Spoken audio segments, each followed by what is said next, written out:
I'm the director of the program today.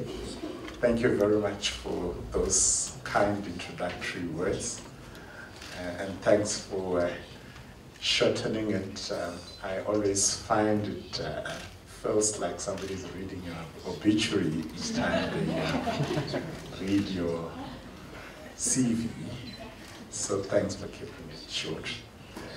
Let me start by apologizing to the conference and all the distinguished guests at this event, that I am unable, as it was indicated earlier, to be with you throughout this event. We have been called to the assembly this afternoon at 2 o'clock in Cape Town, so I have to catch a flight. Hope I'll make it at 11 to make it for that, because we have to vote for the appointment, amongst others, of members of the assembly that must serve on both the Magistrates Commission and the Judicial Services Commission. And we wouldn't want our judiciary to be held back because Parliament has not provided names of people who should serve in a body or bodies that are responsible for ensuring that we replenish the human resources of our judicial system. So I beg for your indulgence in that regard. I'd also like to use this opportunity to extend my most sincere appreciation, firstly, for being given the opportunity to participate in this event, and would in particular like to acknowledge the presence of Chief Justice, Justice Michael Masutha, with whom I've had the privilege to have a private session soon after my appointment. You must always know who are the people that you must brush shoulders with when you become a new Justice Minister.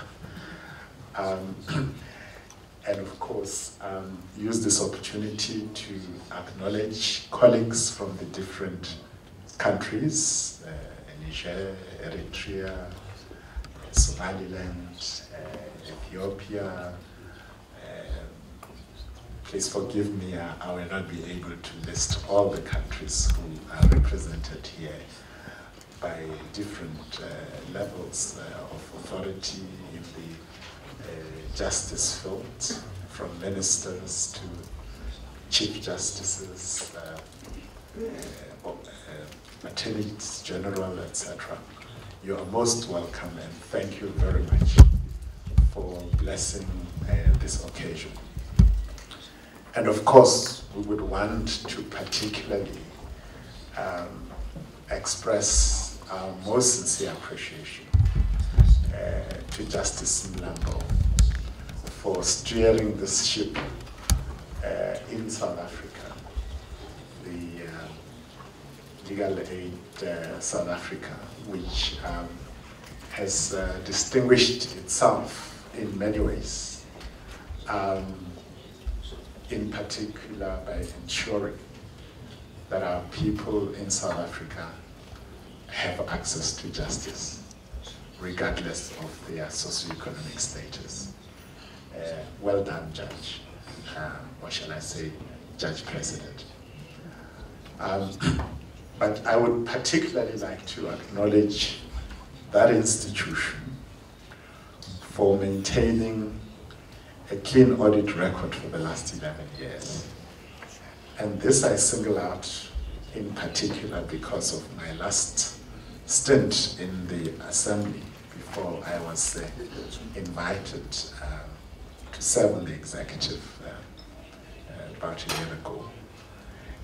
I chaired for about 4 years the Committee on the Auditor General in the assembly. So we were the watchdogs of the watchdog.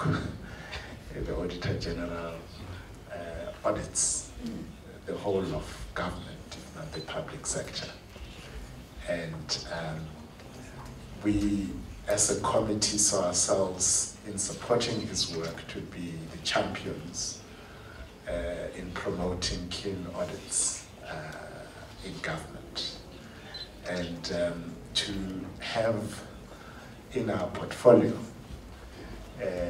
entities such as yourselves, which have distinguished themselves by maintaining such a keen record for an unbroken period of time as you have, you actually do us proud.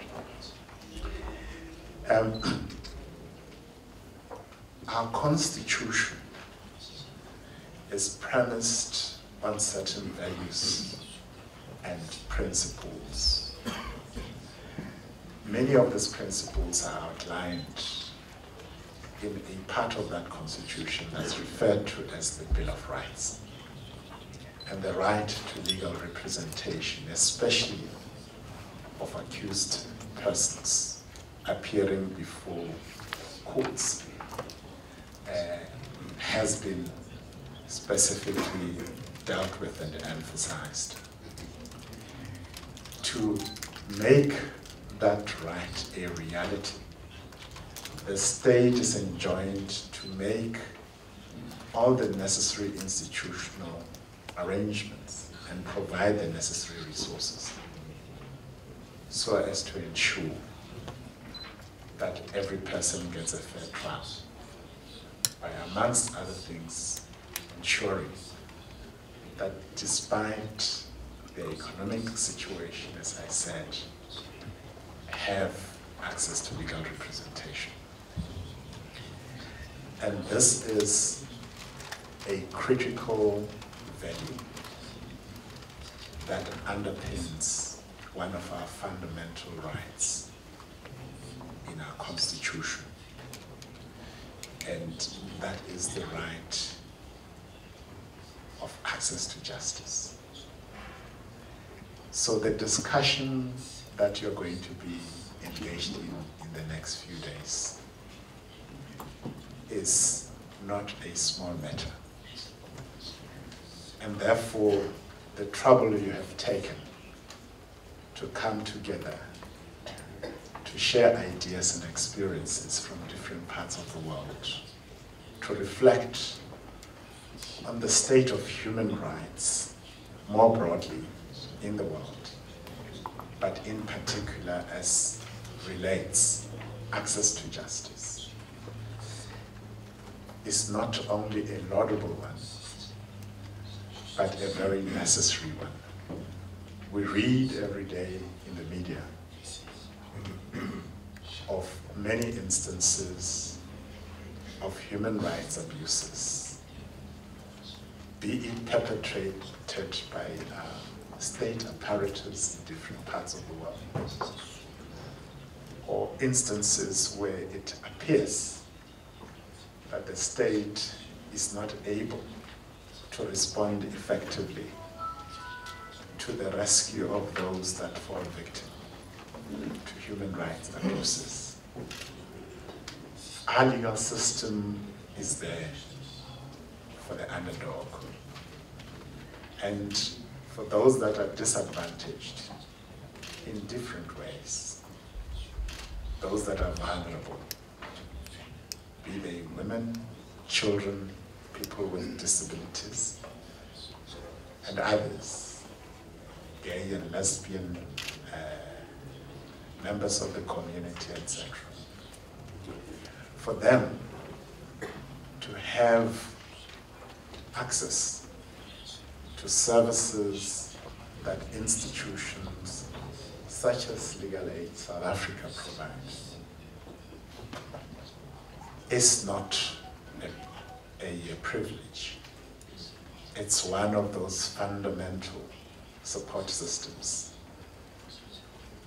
that make a difference in them being able to say that they too are able to enjoy the same rights as everybody else under the Constitution.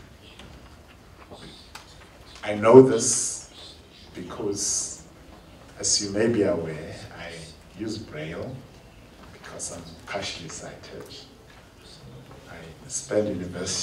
I went to university, spent 6 years at university studying law. And it was not easy because when you study law, you have to visit the library from time to time. And because all books are in small print, I couldn't read any of them, so I had to find alternative ways to access information. But as they say, where there is a will, there is a way.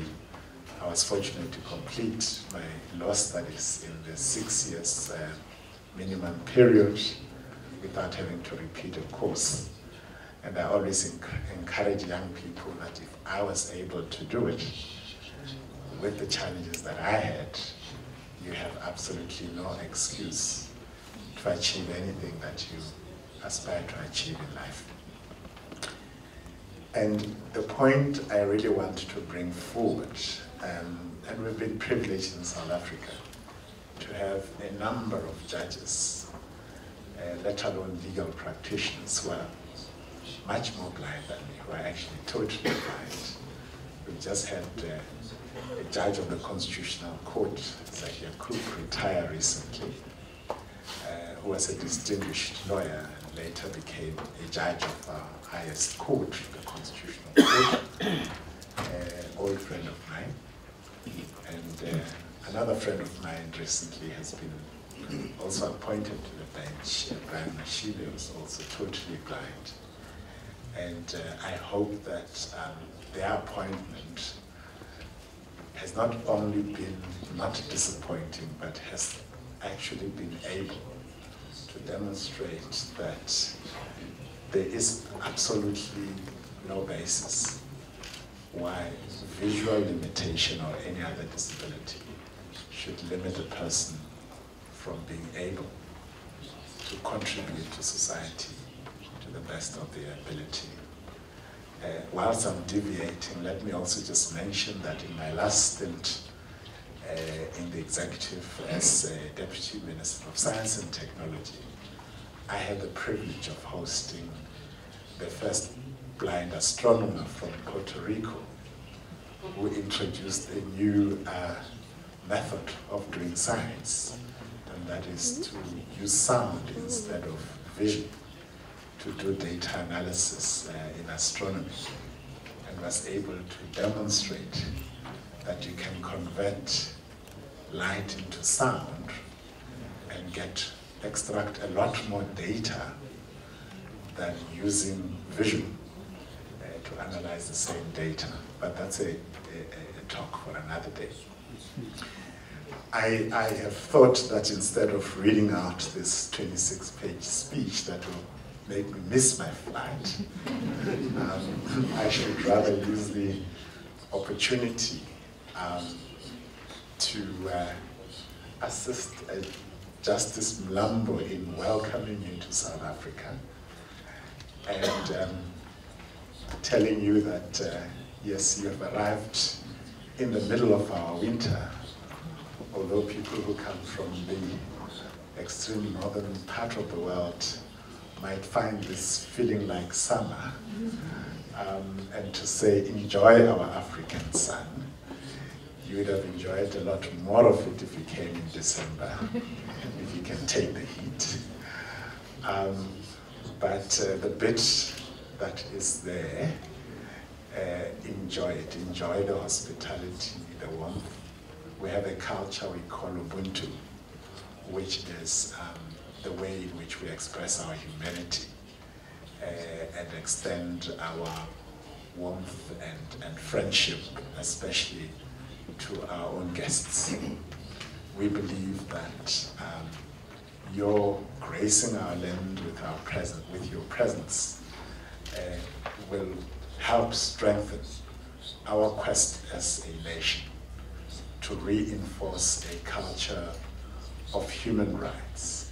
We've had our own challenges. We've had a bit of tint of xenophobia at a certain point, which hopefully we're able to bring under control.